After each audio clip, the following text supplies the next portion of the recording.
This is where the fun begins. From the Ozark and nationwide, we live every game with Arkansas pride, breaking down the action, calling it like it is. This is where the faithful gather inside the Hog pen. Pull up a seat, you're home inside the Hog pen. Oh boy! What's up, everybody? Welcome to another episode of Season 10. Still can't believe it, MC. I still I know. can't. Yeah. Of Inside the Hog Pen. I am your host, as always, from the Central Arkansas Hog Pen, Razorback Zach, alongside my broadcast partner, my buddy, my co-host, and the glue. It's professionally proven that holds the whole damn thing together. And he might be a C- co-host this week. I don't know. C plus. C plus. We might be Yeah. C plus. Yeah, So C plus. Marcus MC Carlton holding down from the NEA Hog Pen. What's up, dude? Hey man, how's it going? Besides the fact that you're a little salty about a C plus. Hey, it's just it's been a C plus kind of day, and you know I got some things to say about that later on, but we won't spoil it right now. Oh no. And here's the thing: I was always a C student, so that's okay by me. I mean, look, you asked my mom; I was always a C student. But got to get into football. We are now halfway. I say halfway. We're 6 practices in to Ryan Silverfield's first fall camp, leading up to the September 5th kickoff against Northern Alabama. Yesterday, they put on full pads for the first time, so you know those pads were popping. They've got today off. They had today off. They'll return to practice tomorrow. They'll practice tomorrow, Friday, and Saturday. And Sunday, they'll have their first closed full scrimmage at 1 o'clock Sunday. MC, you and I were talking about this pre-show. There's really not been any kind of movement as far as the quarterback battle goes. None of the needle's been moved either way. You don't seem to believe that, though. No, and I may be, you know, my tinfoil may be too tight on my head or something, but I don't know, man. From the little bit that has been out there, and I just don't see how it's not KJ's job to lose. And I think that most everybody knows that it's going to be his job, but they want to keep him humble and maybe you know, not confident but not too sure of himself, if that makes sense. Well, and so the reports coming out of camp is the coaching staff is deliberately rotating the first team reps, and I'm getting this from Hawg, Right. Best of Arkansas Sports plus 24/7 Sports and hogsports.com. The coaching staff is deliberately rotating the first team reps rather than declaring a winner. The latest practice observations had A.J. Hill working with the first unit on Tuesday because, like I said, they've been altering opportunities. Right. But the outside observations continue to lean toward K.J. Jackson as the quarterback who is the more consistent during camp. And then one camp evaluator currently has Jackson ahead based on what he has just simply seen in practice. Mm-hmm. The important thing to caveat off of this is nobody's won the game yet. Nobody's won the starting. Right. Yeah. And they're emphasizing more than just who throws the prettiest ball, because we talked about this last week. You know, you had guys like Steamboat. Oh, Cole Kelly. Cole Kelly, yes. Kelly threw a beautiful ball. Couldn't complete a pass to save his life more than 20 yards. We're not going to talk about Ben Hicks or Stark Nickel. And I did that intentionally, by the way. You want to talk about Sparkle Starkle? Oh, you had to say it, didn't you? Here's what they're looking at. And I made some notes. Here's what they're looking at. Command of the offense, decision-making, accuracy, pocket management, communication, the ability to handle pressure, and the biggest one of all, consistency. Yeah. That's it. I mean, but here's the thing. You should always be looking at those. Well, and I'm sorry, but for me, that last one, the consistency, Yep. is the big one for me. So. Well, and here's my question, and I want us to kind of touch on it because I kind of hinted at it in pre-show. Are we watching a legitimate quarterback competition, or are we just watching the coaching staff make sure KJ earns the job? And that's that's the way I'm leaning right now.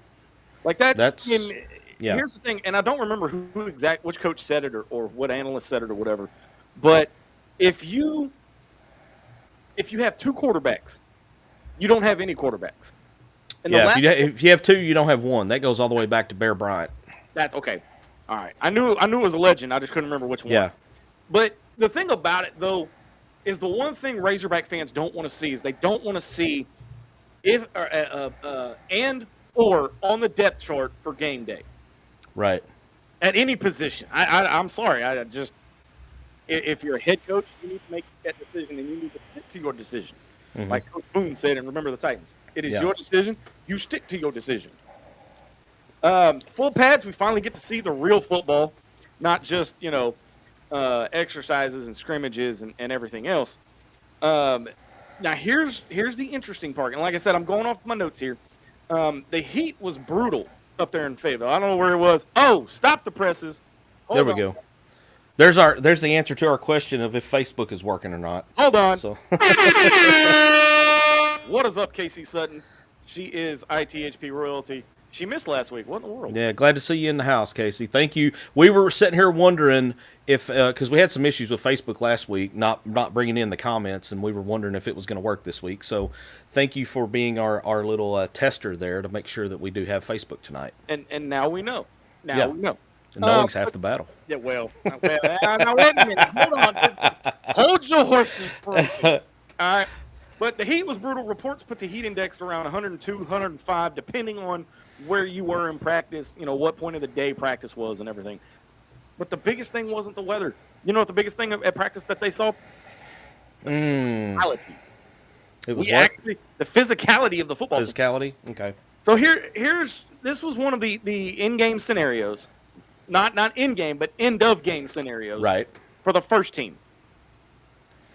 I'm gonna give you the scenario and I want to see what you think of it first. Oh boy. Okay. Arkansas ball at its own 39. 1 minute remaining. One timeout. Down by 5. You need 61 yards for a touchdown. Okay. My first initial thought, the lightning bolt that immediately hits me. Did we fumble? Well, I mean, That's my first thought. Did we fumble? Not did we go down the field and get the points. Did we fumble? Or, did we have some kind of shall we say less than intelligent decision making going on? Well, I'm going to tell you that's a hell of a way to start your first full pad practice. that is a hell of a way to start your first full pad practice. Yeah. The defense immediately made its presence felt. On that first possession, A.J. Hill and the first-team offense were hit with pressure almost immediately, and Quincy Rhodes and Steven Souls Jr. got home for a first down sack. So the defense won the battle in the in-game scenario. The defensive package was particularly interesting. Rhodes lined up inside at defensive tackle, Hunter Osborne alongside him, Steven Souls and Charlie Collins coming off the edges. That's a lot of speed and pressure. Coming at an offensive line. Yeah, Quincy Rhodes is going to be one of those guys that I think he could literally line up anywhere on the line, and I think it'd be to their bit. I mean, here's my unprofessional, non-coaching opinion. Don't put him in the same spot twice unless he's absolutely abusing somebody, But keep moving him around so they're constantly having to look for him on the line. Well, but I'm sure they've thought of that. It's just, that's just my initial thought. I mean, he could be that vocal leader. Yeah. He could be, and we talked about it last week.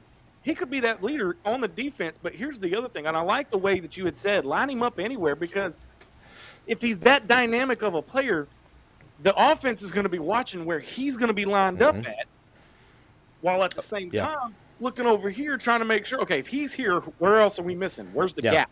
Could open the door for somebody else, like a Charlie Collins or one of those other guys that you named off. I got a comment here from Eric, our boy Eric Jernigan. I got to go back to real quick in regards to the quarterback job. He says it's 100% KJ's job to lose. Everything about him screams starter for this team. I don't disagree with that. He, from the few videos and stuff that I've seen, we always wanted last year and also the year before to see the guy who was playing quarterback, Taylor Green, to be that vocal leader. And that was not his style. He may have been a leader, but he was not that voice that commanding, put your guys in check type of voice.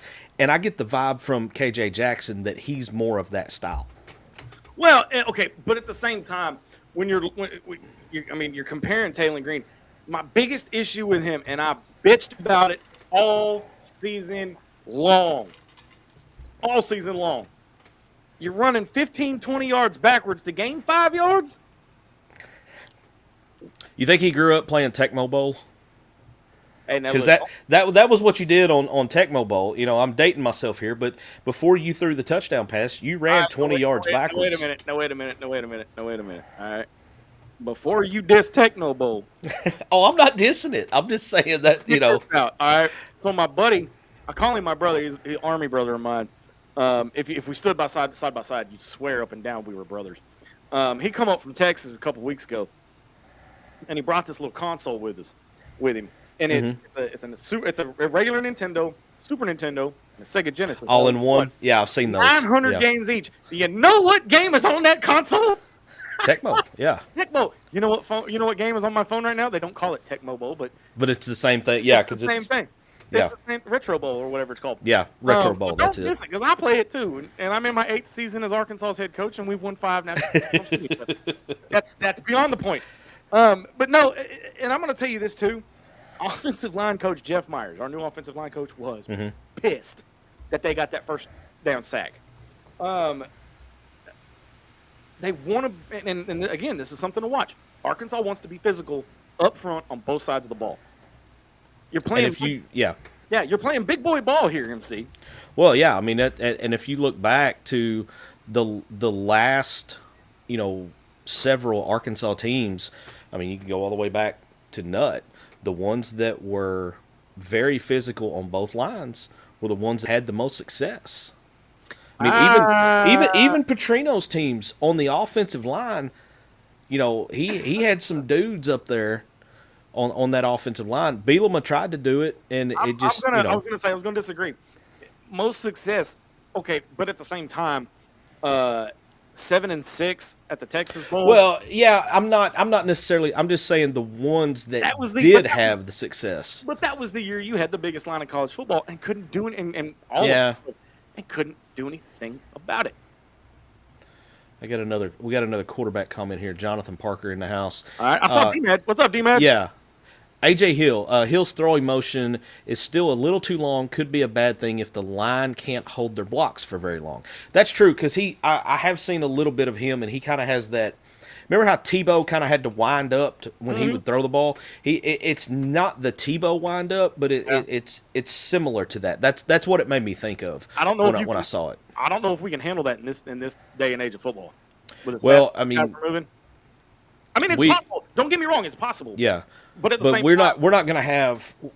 I mean, I think Jonathan's spot on there, because we're going to have somebody that can get rid of the ball quick. I mean, that's the whole thing with this offense, is trying to get the ball out quick, whether it's on a handoff or from the shotgun snap or a one-step drop, whatever it may be. I don't know. I didn't watch a lot of Memphis last year. I watched one Memphis game last year, so I just know that he likes a high-octane offense and likes to get the ball in the hands of his playmakers very quickly. So here's the other thing. What's up, Chris Shaw? What's up, man? Hockey dude now. He's no longer football. He's hockey now. Yeah. He's a hockey ref. Weird talking about Chris being a hockey ref. Probably the number 2 storyline behind the quarterback battle would be what, MC? Behind the quarterback? Behind the quarterback battle. Are you talking about in general or from my perspective? Just in your opinion and what you think it would be behind the quarterback battle. Ooh, probably the line. You are correct, my friend. Okay. And because it's still being evaluated. But here's the interesting thing about the practice tomorrow is that different position groups, from what I've understood, and you can probably correct me on this because you've been in media longer than I have, and I mean real media, not amateur. This is real media. Well, we're above a C+ here, so we're good. I don't know yet. The season is still pretty. I'd still put us at an A. Come see me in October. Yeah. Which, by the way, big announcement for the month of October. Practice 7 tomorrow. Different position groups are given the opportunity or by the media to kind of view their practice and their routines and everything else. Offensive players are among the group scheduled for media viewing tomorrow. Interesting. So here's what we're looking for. And this is kind of some of the things that I came up with as far as what I'd be looking for if I was up there watching practice and everything. Who is taking first-team reps? First off, I want to know who's kind of been taking those first-team reps, who's stepping up. Who is the center position settling in? Because we're breaking in another center this year. Are the tackles solidifying? You know, we've got a whole brand-new offensive line, brand new across the board. Who's emerging as that sixth man? Can they protect the quarterback? And can they establish, and this is the big one for me because we had this problem last year, can they establish a run game, a legitimate, solid run game where we're not getting knocked back 5-6 yards behind the line of scrimmage? We're actually gaining positive yards. And I think that goes back to your line because I think we have several weapons at running back that we've got some depth there. Braylon Russell, Sutton Smith going to be coming over from Memphis. I think that I think I don't know that he's going to be the guy, but I think that difference in styles between he and Braylon Russell, kind of a thunder and lightning kind of deal, and I think those two together, they could give you. If you could get somewhere between 120 to 150 combined from those two guys, I think you're in pretty good shape there. And then I'm big on the freshman TJ Hodges. I still think he can contribute. He may not have but about 300 or maybe 400 yards on the year, but I think he's going to contribute at some key moments. So not everybody is new on the offensive line. So here's the projected starting five that we're going into fall camp for that offensive line. At left tackle, Bryant Williams. He's a transfer from Louisiana. Malachi Breland, left guard, transfer from Memphis. And then right tackle is still in flux. They don't have anybody. That's a good way to put it. It's in flux. Your two returning starters would be Cade Kittler at center and then Kobe Branham at right guard. So if it's not a brand new offensive line, but it is significantly reworked. And Arkansas returns two important starters in the middle. Man, relying on the portal to replace the entire interior. That's the name of the game now, man. That's literally what everybody does is lives off the portal. Yeah, and I miss those days. But you do it for depth. They do it for depth. I mean, not necessarily. You're going to have some starters, but you're not going to. I mean, the majority of what the good schools are getting, they're getting depth is what they're getting from the portal. Yeah. Now, here's the hard truth about the offensive line. All right. It don't matter who in the hell is on that offensive line. It don't matter who the quarterback is. If the line can't protect him. You could put John Stephen Jones back there again, and it don't matter who the hell is on that offensive line. If they can't protect anybody, we're in trouble. Here's the thing: we're in trouble if we can't protect that quarterback. And I'm gonna. Where's D-Man when I need him? My hot take for this offensive line going into game one: 0 sacks by the opposing. Yeah, you can't give up sacks to Northern Alabama. If you give a sack up to North, and again, sacks happen, missed coverages happen, accidents happen. I get it. Everybody's human, okay? But if you come out and you give up a sack to Northern Alabama, we're in trouble. Yeah, I would agree. Jonathan Parker comes back. I like how the D-line coaches didn't just do coach speak in their interview yesterday. Did you? I don't know if you happen to see any of that. I caught some of it. I'm still getting caught up. DJ Williams was talking about it on 4th and 5. They have a new show that they do in the mornings now. If you haven't caught it, I recommend it. It's pretty good. But they were talking about it, and there was a comment made by the coaches that stuck out to me because they were being asked. There were 2 defensive coaches in there, and I don't know this staff well enough yet to recognize them by their face. But anyway, 2 defensive coaches, and the question came up, who is standing out individually? And they had nobody.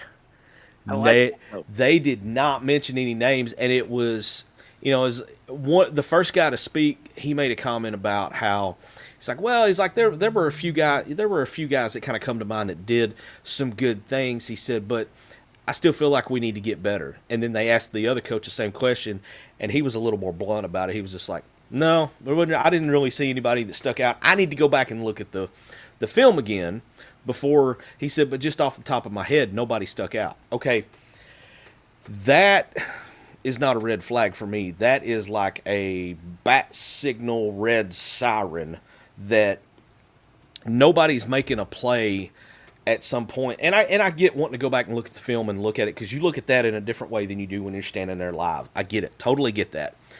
But if there was not a single play through the whole session that made the coach go, oh, okay, all right, I see you. I see you 45, or I see you at 19. There was nothing like that. I mean, that's a little concerning. You remember, I guess it was it the year that we went to the Outback Bowl where, and this is where D-Mad comes in handy because he's the young buck of the group. Yeah.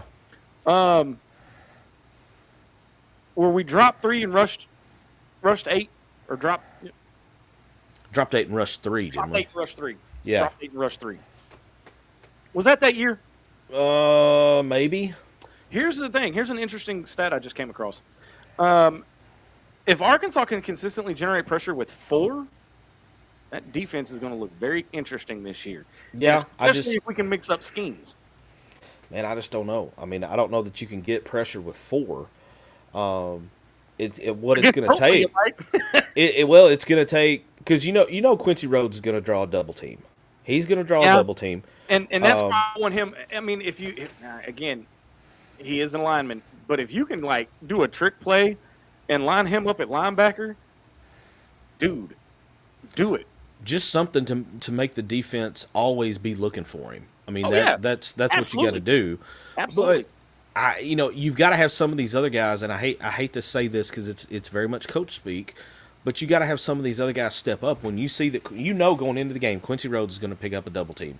So you've got to find a way to beat your guy one-on-one and make something happen. I mean, these other guys, if they can make their guys miss, they should be able to eat on defense, because Absolutely. Rhodes is going to draw a double team. There's no question about that. When it comes to the second, how much time we got before break? When it comes to the secondary, though, the secondary was one of my favorite things when I went back and watched the spring game highlights and everything. And again, everybody, I'm not judging this on spring game, okay? But again, with this brand new regime, with this brand new team and everything, that's all we had to go on. Kamori House. I want you to remember that name. Okay. During the season, he's been making a lot of waves in the secondary. Okay. He's got a legit opportunity to become part of a big part of this defense and a leader within this defense. So if you can have a leader at every level, on the line, on the linebackers, and then no, Trevor, you cannot drink the Kool-Aid yet, and I'm going to explain why. Unless it's basketball. He's been trying to drink the Kool-Aid as a Cowboy fan and as a Razorback football fan all week long, and I keep slapping the bottle out of his hand. But our secondary is actually looking rather tough. But if you can have the vocal leader on every level, bro, I don't think Arkansas's ever had that, where they've had one vocal leader on each level of the defense, and the linebackers and the secondary. Not at the same time. Not at the same time. Because you might have had, that defense that had Drew Sanders and Hayden Henry, and you had Bumper Pool. Yeah, Bumper Pool. Yeah, and I'm trying. Some of those guys are running together. I don't think all those guys played together. But it's kind of running together on me. But Bumper Pool was definitely one. I think Grant Morgan and Hayden Henry were definitely those guys. Now, back in the day, in the nut years, yeah, you had guys like who's the big one on the defensive line? Jamal Anderson. Yeah, Jamal Anderson. You had the guys like Tony Boyd, Jamal Anderson, Batman Carroll. You can even throw Kenny Hamlin in there. You had Yeah, Hamlin. Yeah, definitely got to throw Hamlin in there. Djibouti in there. You can throw, oh, come on, Kenoy Kennedy back there. Yeah. You know, those were your leaders at every level. But we haven't had that in so long, nobody remembers. No, I did. Why did you give him permission? Why? I said basketball Kool-Aid. Well, Basketball Kool-Aid, A whole absolutely. nother level. Yeah, basketball Kool-Aid, man, it never stops flowing. Quincy Rhodes is going to get to Myles Garrett treatment where he has a tight end following him across the field. You agree or disagree with that? I mean, I can see it. I could see that. Yeah, Trevor's got a good 3 here. Yeah. Hudson Clark, Hud Island, Bumper Pool, and Grant Morgan. Focused and wasn't getting burnt. Man, he was, that dude was he was an all or nothing kind of dude. You know, Storybook Arkansas, man. He was good with the good and bad with the bad, man. Storybook Arkansas. But I saw he's on somebody's roster right now, mini camp, I think, getting a look. I saw that somewhere. That's good. That's good. It's good. What the hell were they thinking? And it's not Arena League and it's not Canadian football. It's like actual NFL. NFL. Wow. Okay. I'm going to talk about the running game for a minute because there's 2 questions I have. Can Arkansas run the football when the defense knows they're running it? Mm-hmm. You know, because we've all come out for years. Arkansas was a run-first offense. We had the big 3: D-Mac, Felix Jones, Peyton Hillis. You knew we were going to run it at some point, and we were going to run it down your throat. And I'm not talking about can they run, 6 yards. Right. I'm talking, can they line up against a Georgia, a Texas, an LSU, an Ole Miss, and actually move somebody out of the way and get the running game going? Because that was our biggest problem. Yeah, it was a big. All right, thank you. Nothing like live TV getting a little snack brought to me. So. Oh, was that our new producer? Yeah. Yeah. Hey, how big was that cookie, bro? Throw that thing back up there. Good God. So here's my hand. So I mean, yeah, it's. All right, so I got about 2.5 hours. Can you save me like 2 or 3? I can be there in like 2 hours. But the first scrimmage on Sunday should be able to answer both of those questions.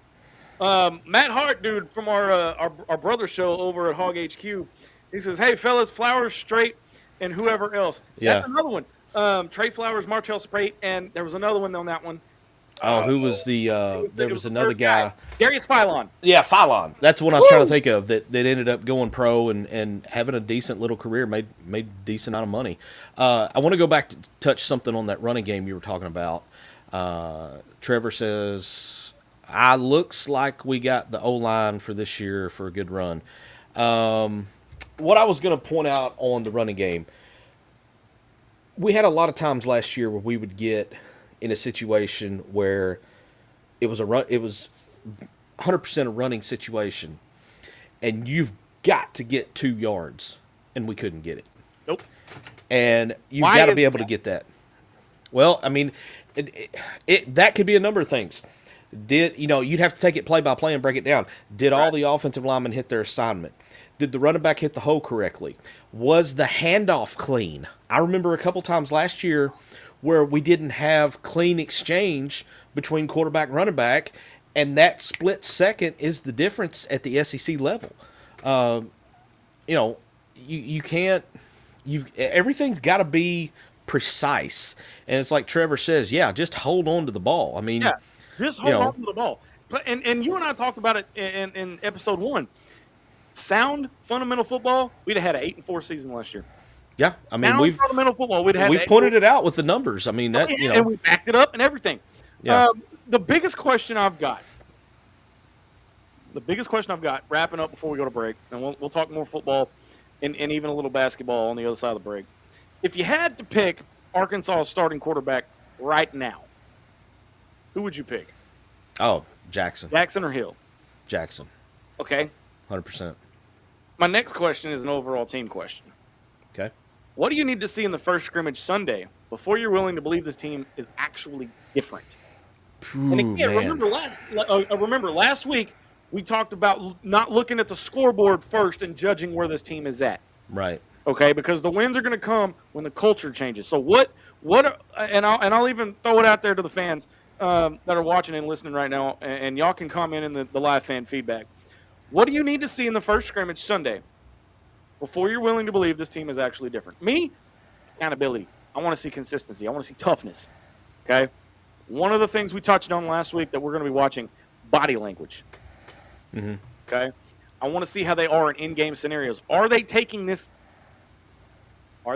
stuff seriously? I was about to say the early word. But my biggest takeaway right now as we're headed into break, MC, we're finally getting past new coach, new system stuff, and we're actually starting to see the team develop. I hope. And I put that in hard, big, bold quotations. I hope. It don't need to be all in. It needs to be I hope. All right. Hope is a dangerous thing, Andy. They're working on yeah. They're working full pads, end of game situations, real pressure packages, real trench work, and real physicality.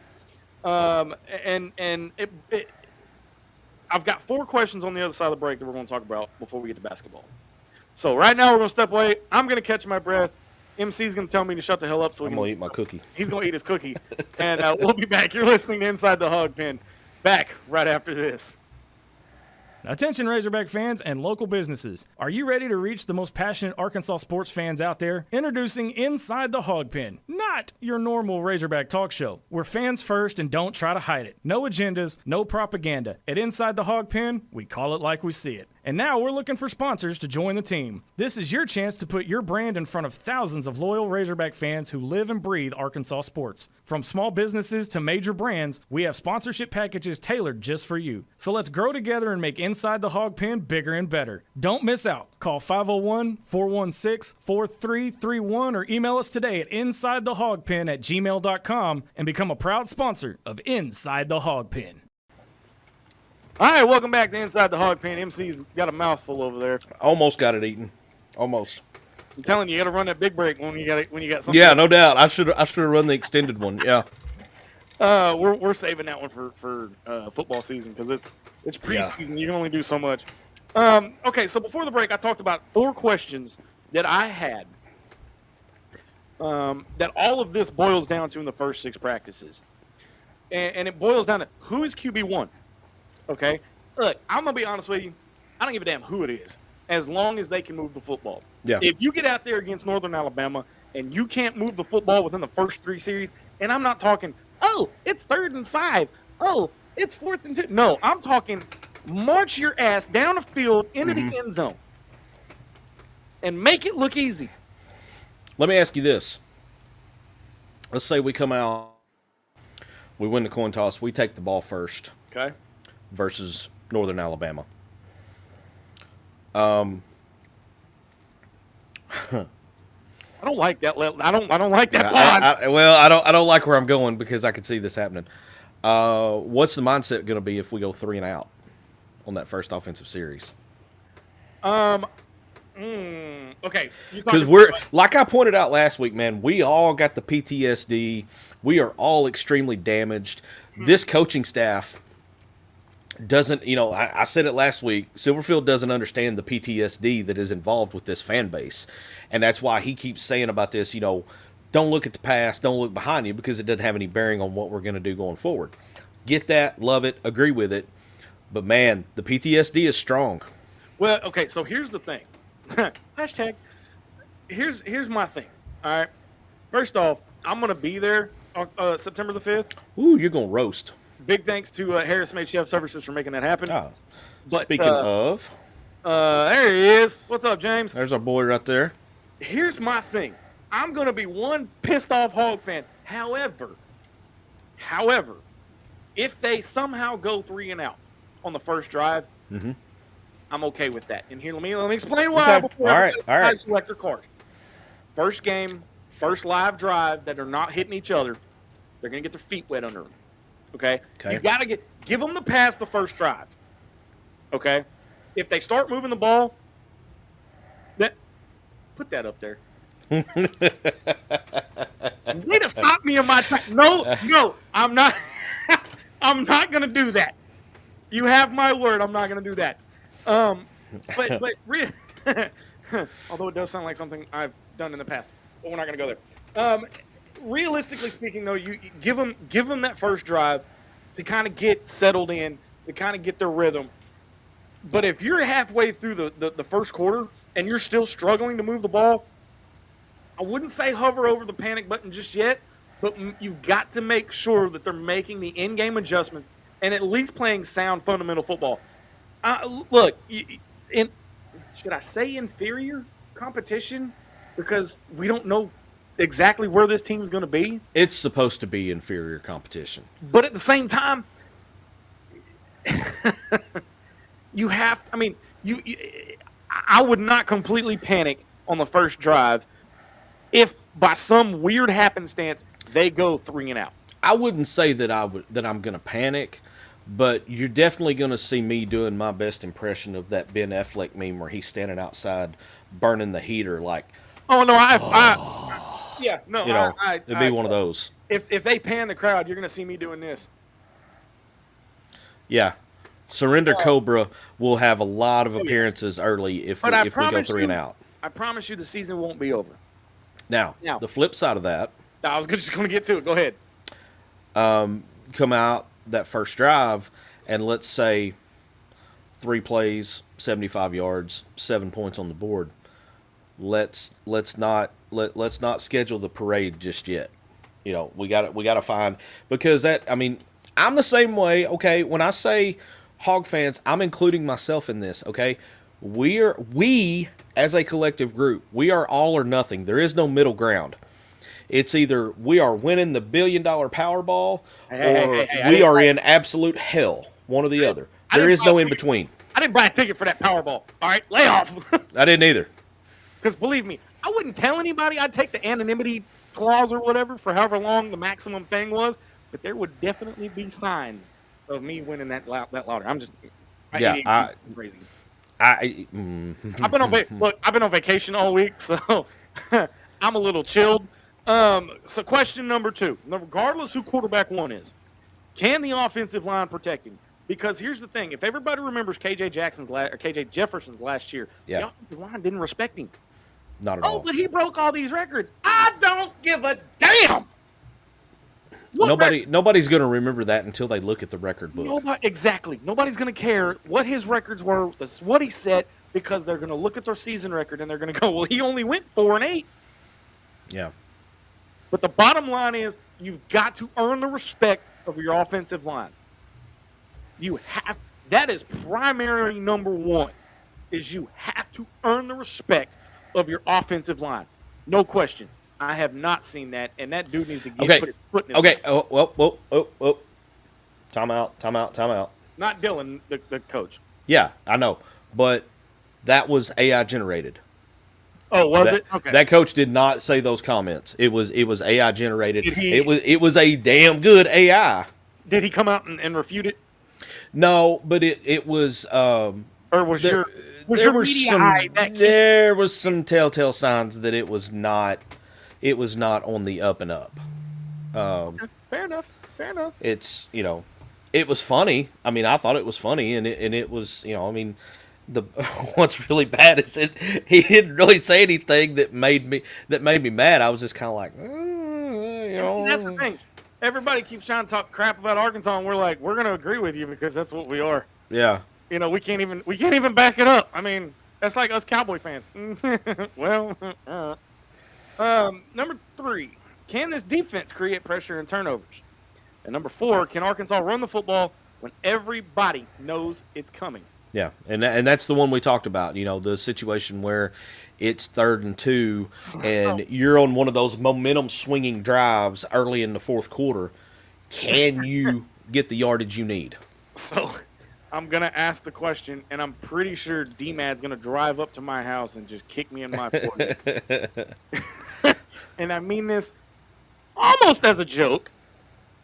Do we see the return of the Wild Hog?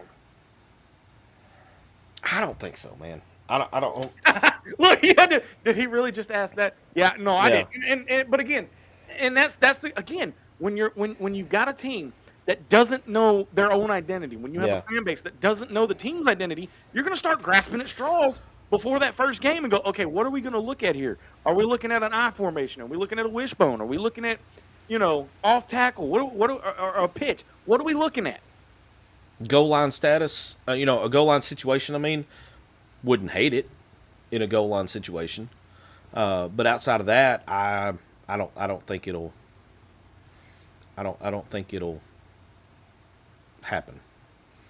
Sorry, I saw something here that said Arkansas and national champion in the same sentence, and I got distracted.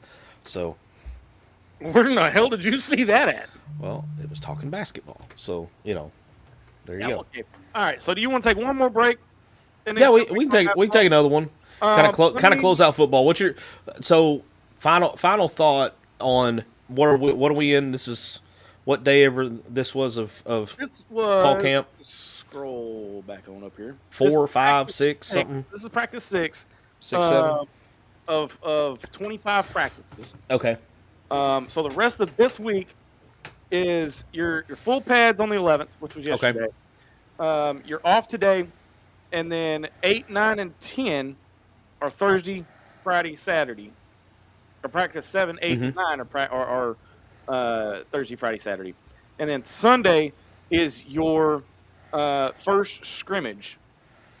And you've got 25 total practices over 29 days before the season opens. Now, with that scrimmage being closed, is it closed to the media or just closed to the public, or do we know? We don't know. It Okay. just says that this is going to be their first scrimmage, first fully closed scrimmage. Okay. So I would whatever imagine- comes out of there, Yeah, I would the- imagine it's going to be closed. the message is going to be controlled of what comes out of it. And here's what I hope. Because I was sitting here thinking, what's the one thing that I wanted to see Sunday out of the scrimmage? And I'll be honest with you, man, I couldn't really come up with anything. So I go back to the old standby of like, let's just get through it and not get anybody hurt. Let's not get any key piece. Let's keep everybody healthy. Yeah. Our boy Justin Ashmore says, I really like this Antonio Jordan hype. Warren Boy going to flex. And then D-Mad says, hear me out. We run the flex bone with Sutton Smith as the wingback and Braylon Russell as a fullback. I don't hate that idea. I don't. I mean, again, I don't care if it works. I don't hate that idea. If it works, I don't hate that idea. if we I don't care if we line up in the old Don Campbell Diamond T formation. As long as it works and we score points and we win, that's all I need. So I'm going to wrap this segment up with a pretty fun with one last thing. All right. We're not asking the fans to believe in a 10-win season. That's not how we do things over here. All right? In August, anyway. Mm-hmm. We're asking you to identify the foundation of this team. So what is this Arkansas team going to be able to hang its hat on in December? I'd say January, but come on. I mean, I don't know. I mean, we may have a better idea. It may take until the Utah or the Georgia game to try to figure out, okay, what is this team trying to be known for? Are they trying to be power? Are they trying to be, finesse? Are they trying to be defensively led? Because I just don't know, man. And I don't have any way of taking even an educated guess at this point because there's just too many unknowns. there is, and that's, again, at the same time that we can sit here and break down all these other pieces and say, this is the position's, skill set we're going to look at. This is the guy we're going to watch. We're going to have a better idea, and we'll have a lot more answers the week of the Utah game. So y'all are going to want to tune into that one because I may be in a straitjacket if things don't go well. I may be in here doing one of these things. Well, and man, if that game goes well, and we decide to do post game, it may be a breakfast edition of Inside the Hog Pen because with that game not starting until 9:00, I mean you're looking at about midnight, 12:30, 1:00 before it's over with. Think about it this way, y'all. How many of y'all have been with us for 10 years? All right, and I want you guys to think about this. Hog Pen After Dark. ITHP After Dark. It is not for everyone. Mind blown. Let's just put mind blown. Anyway, we are going to get to the C- section of the show, or C+ section of the show coming up. Oh, man. We're going to step away, take a break, and then I'm turning it over to MC because he's not very happy with the C+, and we're going to explain what that is on the other side of the break. You're listening to Inside the Hog Pen. Back right after this.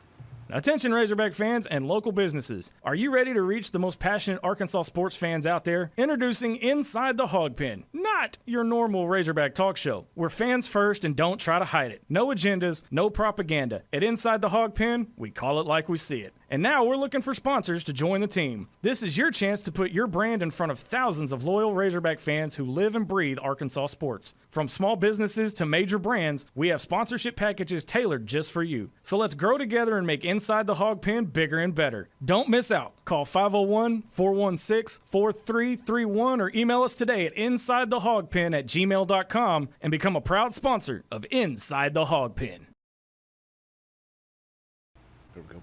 All right, welcome back to Inside the Hog Pen. Razorback Zach, Marcus, MC, Carlton, no offense to our brothers over at Hog HQ because they're triplets. We're the dynamic duo. Yep. All right, dude. So you've got your C+ shirt on. Tell me why, because you don't look. You were not happy when you got this. I mean, dude might as well have insulted my kid or my mama or something. Now here's the thing, and I said this at the top of the show. I'm a C+ kid. All right, I never made straight A's through high school. You can ask my mother, you can ask my sister, and even my ex-best friend. I didn't have it. So why is a C+ so bad? What is it that we got a C+ in? Is it the football team? So all right, I'm gonna put this graphic up off of Twitter, X, whatever you want to call it. See if we can blow that up. MC. Yeah, I'm trying to blow it up a little bigger too. And it's, hang on one second here. Let me see what I can do before I put this in because I want everybody to be able to see this. Okay, that's about as big as I'm going to be able to make it get. That's what she said. So I was not. No, no, you didn't. No, you didn't. So this is from the Field of 68, which everybody knows is Jeff Goodman. Not necessarily somebody who is a big Calipari fan, and Rob Douster. I've never heard of Rob Douster. I was thinking Dauber off of the old Coach show, you know, the guy that always walked around going, doo, and he's the voice of Patrick on SpongeBob, because this take is about as dumb as something Patrick from SpongeBob would say. Have you ever seen somebody get the #1 recruiting class in the country and get an off-season grade of a C+? I have not. This is a first. Goodman's B+, I think that's a little low as well, considering you had the #1 recruiting class in the country. You got one of the top guys out of the portal in Jeremiah Wilkinson.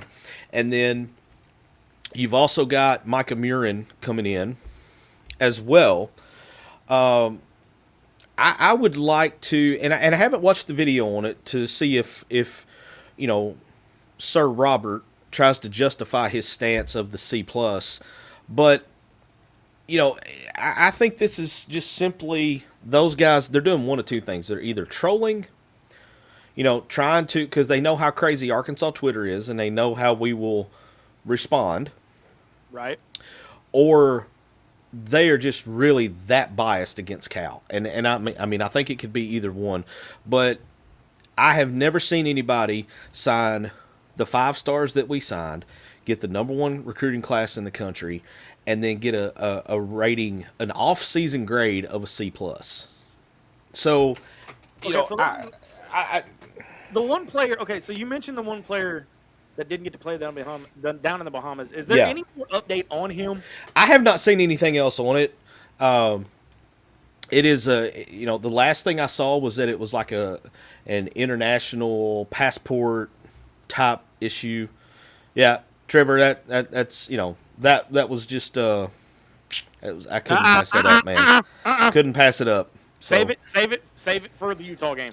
So, I would like to hear some justification, but I couldn't watch the video earlier today because, I didn't need to just randomly yell, "Oh, you are so full of," at work while I was watching this video. So I haven't watched it to see if he justifies himself. Everybody knows Jeff Goodman in the history with Cal there.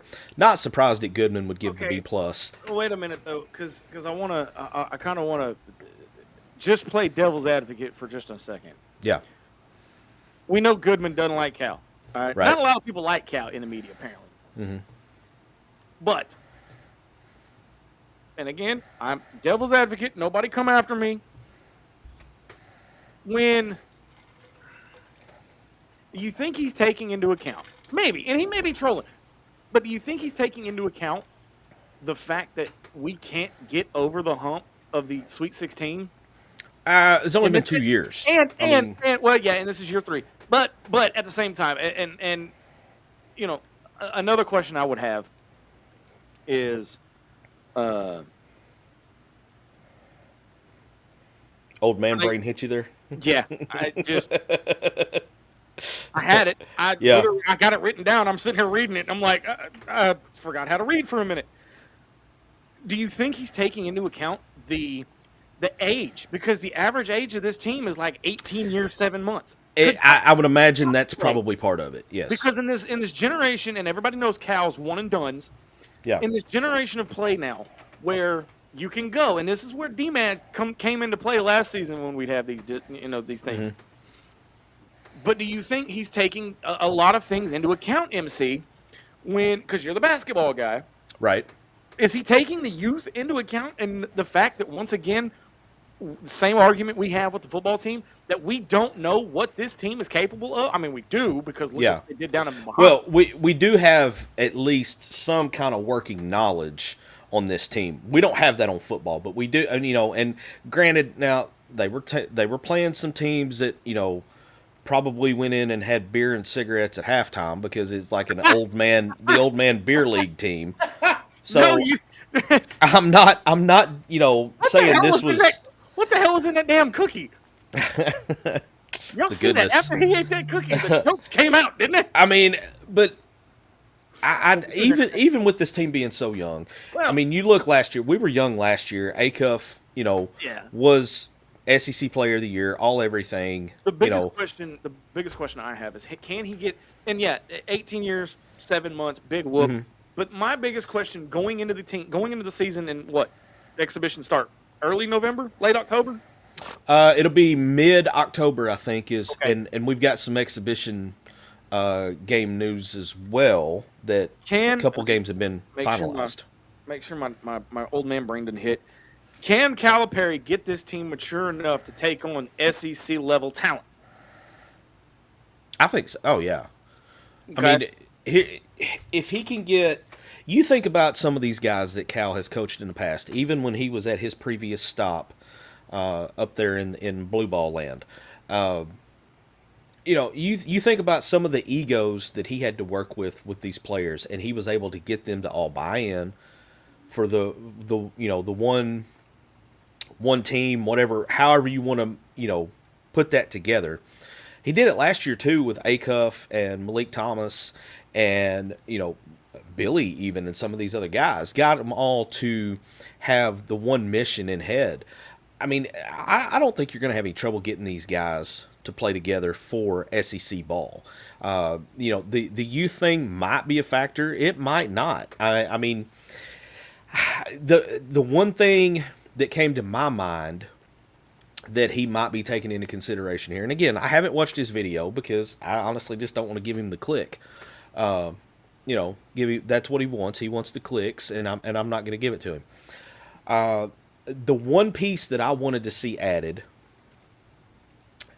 we got some size, but we don't have a big guy, like a big, dirty, evil, nasty post player. Okay, we've got 4 7-footers, but they're all very athletic based, very versatile. They're not a back to the basket guy that you throw it to him, he's going to make a pivot move or two and then either dunk it on your head, get fouled, or both. We've got the size, but it's all guys that play facing the basket rather than their back to the basket. So maybe that's, because that's what was missing last year off the team, is that we didn't have the size, we didn't have the physicality. Well, from what I saw in the Bahamas, physicality part, that box has been checked, because when the games got physical, these dudes thrived on it and was like, okay, bring it, give me what you got. But again, we'll just have to wait and see. Do y'all hear a train? I keep hearing.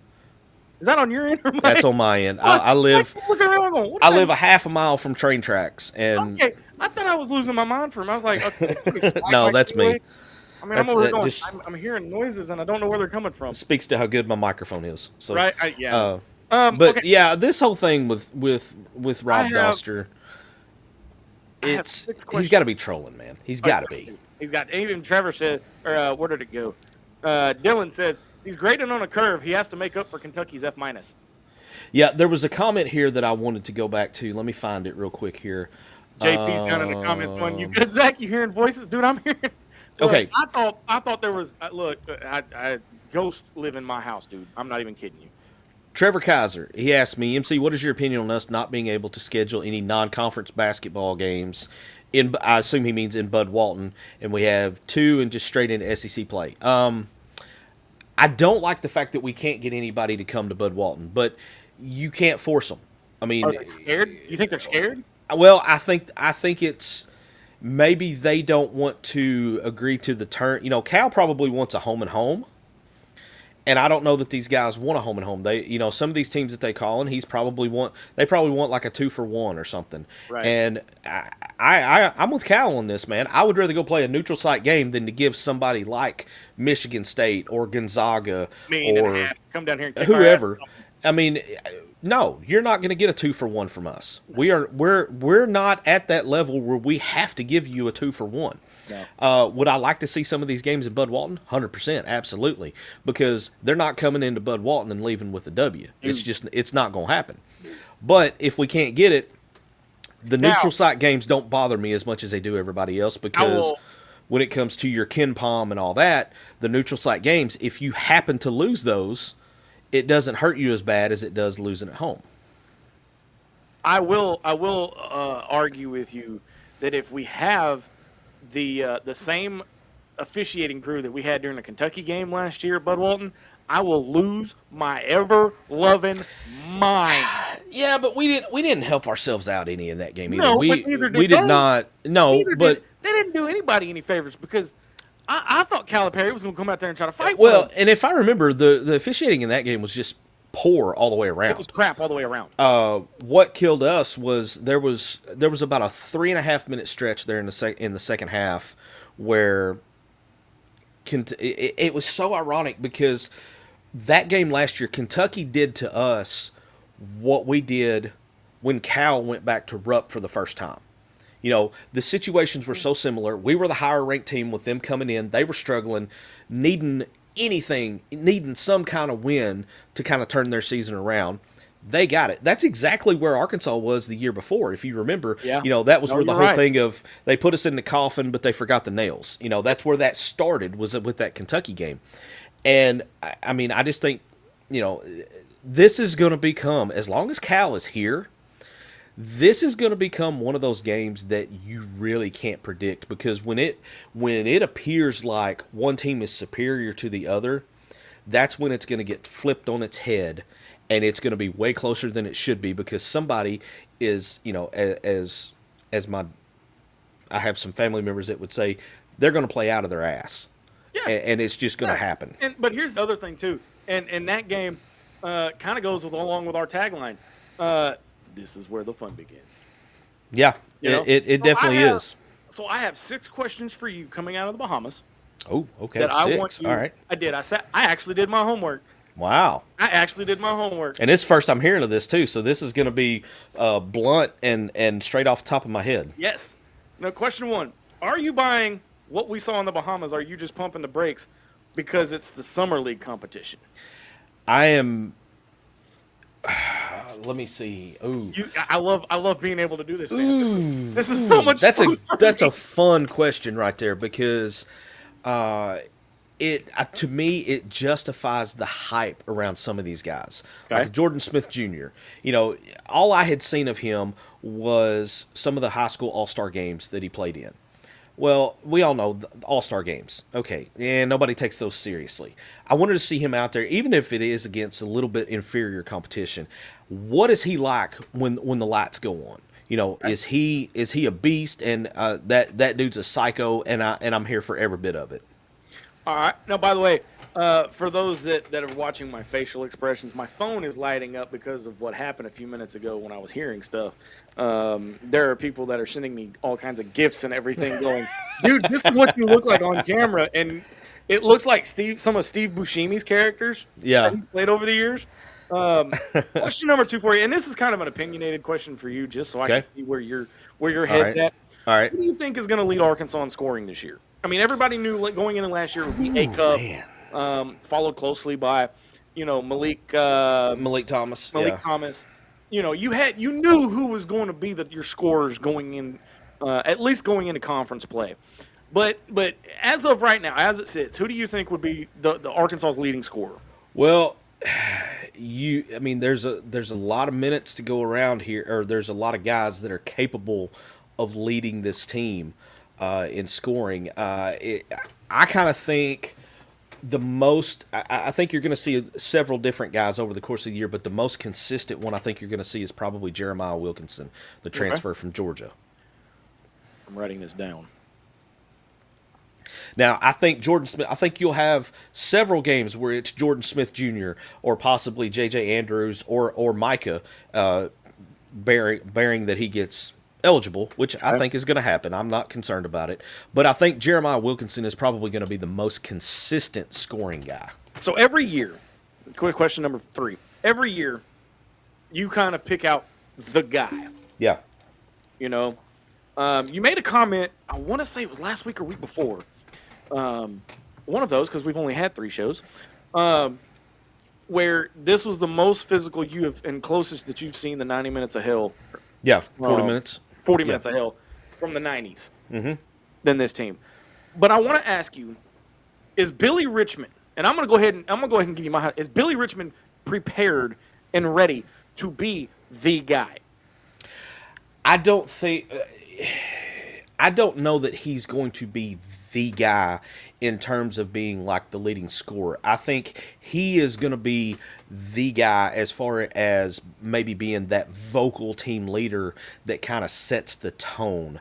Like, how many times have we seen him go diving after a loose ball, recover it, get it off to a teammate, and that teammate either gets a dunk or gets fouled or whatever. Right. I think Billy is still going to be Billy in terms of making those type plays, but here's where I think this team is different. I think the other 4 guys on the floor, no matter who they are, with the exception of a couple, I think when they see Billy make a play like that where he's sacrificing his body for the ball, they're going to want to go and do the same thing or get a defensive stop. The biggest thing that I have noticed on this team, and I noticed it immediately when they hit the floor on that first game, these dudes are physical and they love to play lockdown defense. Well, even you said that one of the guys took a charge, popped up, and was like, okay. Yeah, he took a shot, man. I mean, he took an absolute shot. And he popped up and was just like, all right. Question 4: which freshman has the best chance to crack the rotation immediately? Like, who do you think? Oh, Jordan Smith Jr. Yeah. Yeah. He will start. He will start game 1. Let's just hope he doesn't have right knee management. No, that's a different Smith. This guy, I think this guy is gonna. I think he's gonna have the mindset that Acuff had. Acuff being a boot all week and then go down to Alabama and score 49. Jordan Smith Jr. may not score 49, but I think he's going to have to be on his deathbed to keep him out of a game. Is the ridiculous amount of size actually going to translate into rebounding and defense this year? Because that was my biggest problem in years past. Is get the ball, get the offensive boards, get the defensive board, play some defense. Because, like you had said, when these teams get physical with us, we back down, we cower. So and you mentioned it a few minutes ago about them wanting to play physical basketball. That's good. but that's against inferior talent. It is, but physicality is one of those things. You know, you always hear that in basketball. You always hear, even if your shots are not falling, that defense travels. Okay, defense travels. Physicality travels. You can play physical if you're shooting terrible, and maybe your defense is not where it's going to be. You can still be physical and battle for rebounds and battle for loose balls. That travels. These guys are going to have the physicality, and as far as the rebounding goes, you know, one of the things Cal said that he saw in the Bahamas that they need to work on, and he called out a couple guys. He called out Cooper Bowser and Origu, is that they need to be able to rebound the ball. Caleb Ourigou, Origu. That's what I'm going with. If his name is Origu, I'm starting to call him Ogre. I don't care. Okay, Caleb Ogre. You know, the freshman. He's 6'11", 7 foot, whatever. So is Cooper Bowser, the transfer senior. But he said those guys need to be able to rebound outside of their immediate range. And that means they need to be able to watch the ball and go figure out, you know, kind of the whole Dennis Rodman thing, to where you're watching it and trying to figure out where it's going to bounce off. Right.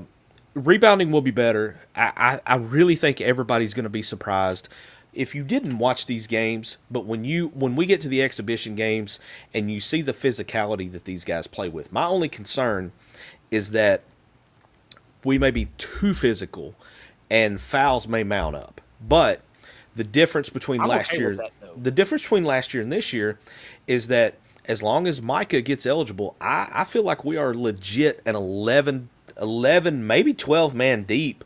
3, 6, 9, 10, 11, 12. I mean, I think we could easily be 12 deep of guys that will really get significant playing time. So I usually don't give takes on basketball, but again, I've done my research, I've done my homework.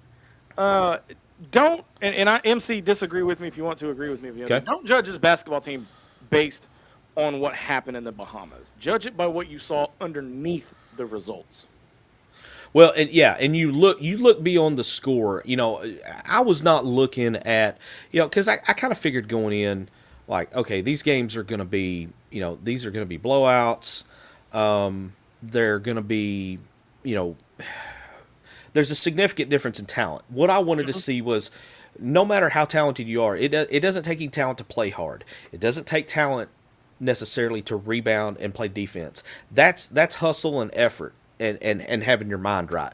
Right. And these guys went into it locked in. You know, there was one game where they started pretty slow, and Cal went in and laid a little motivation on them at halftime, and they come out and opened the second half of that game on, I don't know, it was like a 19-2 run or something, forcing turnovers just left and right. Now, they were letting them play pretty rough in this, but I like that because as we pointed out, and we all saw it last year, physicality, you know, you could bully the team last year. That was a good team. It was fun to watch, but you could bully them. You're not going to bully this team. It's just not going to happen. Well, the most encouraging thing is the youth, the young talent. Yeah. My biggest concern is experience, and my biggest question is, where's the consistent scoring going to come from? I think you've got enough guys to where, because, you know, I mean, let's face it, last year we win as Acuff went. Mm-hmm. Fair? You know, because he was definitely the straw that stirred the drink. Jordan Smith Jr. can score. Jeremiah Wilkinson can score. Billy can score. J.J. Andrews is going to be a scorer as well. Of course, everything we've seen on Micah is that he's a big scoring threat as well. So I think there's enough here that if one guy or even two guys are having really terrible nights, I think there's enough scoring ability among the other guys that they can kind of pick up the slack, and we're not going to be pigeonholed a little bit like we were if Acuff had a really bad game or if Malik Thomas wasn't hitting his threes. I don't think we're going to be put into that this year. I agree 100%. Expert in nothing says size don't matter if you can't box out. That's very true. I've heard that come from you at least 3 different times in the last couple of years. And he says, where did it go? He said, young men looking like grown men this year. JP says, we have fouls to give this year. And then JP also says, totally agree, MC, he's going to have to be the engine. But again, exhibition starting in a couple of months. We're gonna see where Yeah. this team stands. But I was right looking now, for. I saw something come out the other day. I think it's like October 28th, right around there. Memphis is going to be in Bud Walton Arena for an exhibition game, and then prior to that, I saw. I don't remember the date on it, but Arkansas is going to go to Allen Fieldhouse at Lawrence and play Kansas in an exhibition game as well. I wonder a lot of things actually, but I wonder if Bum's going to be at that game. I don't know if he'll make the trip over to Fayetteville or not, with it being a weeknight game. Okay, yeah, that's true. Real quick, October 10th will be our 6th year as MCs of not this MC, Yeah. the other MC, the actual master of ceremonies for the Litter Oktoberfest. Gonna be back this year. It's gonna be fun.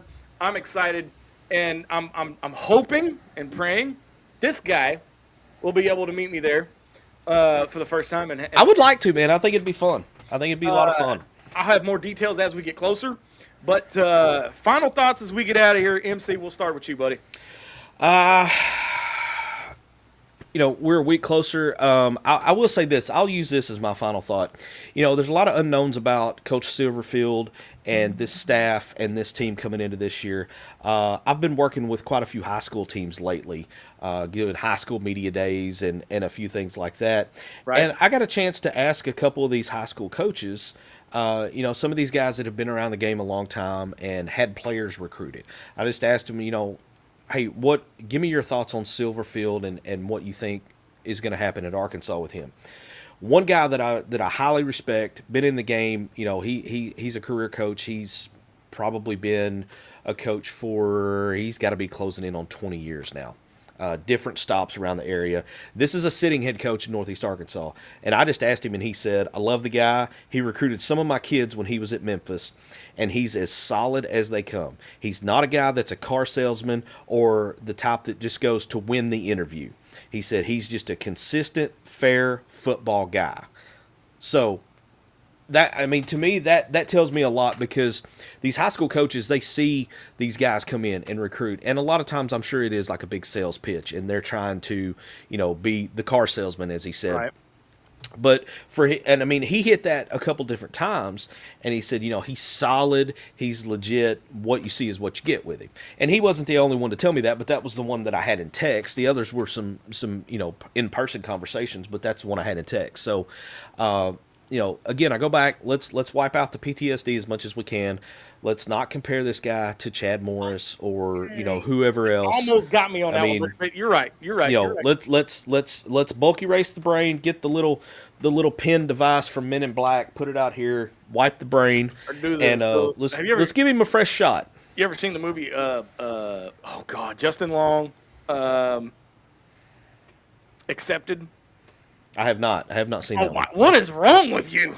Well, I'm an old fart. Okay, so this is not going to make any sense to you, but for anybody that has seen the movie Accepted, they build a make-believe college out of an old insane asylum. Well, in this asylum, they still have some of the mental stuff that they do, and like the little pads that you put on your temples that shock you. Okay. Put them up to your temples, plomp, all right, and shock your brain. But no, does that change your opinion of Silverfield at all? I was trying to be as neutral on the guy as I could be and give him a fair shot. But to hear this from a high school coach that I deeply respect and somebody that I feel like really knows his craft and knows a solid coach when he sees one versus a snake oil salesman, it gives me a little more. We'll go back to this word you used earlier. It gives me a little more hope for the future. Maybe not this season right here, but Rome wasn't built in a day. So let's lay the foundation. Let's get a good foundation down this year. Build on it. No, I agree. Final thought. Boy, I don't have one.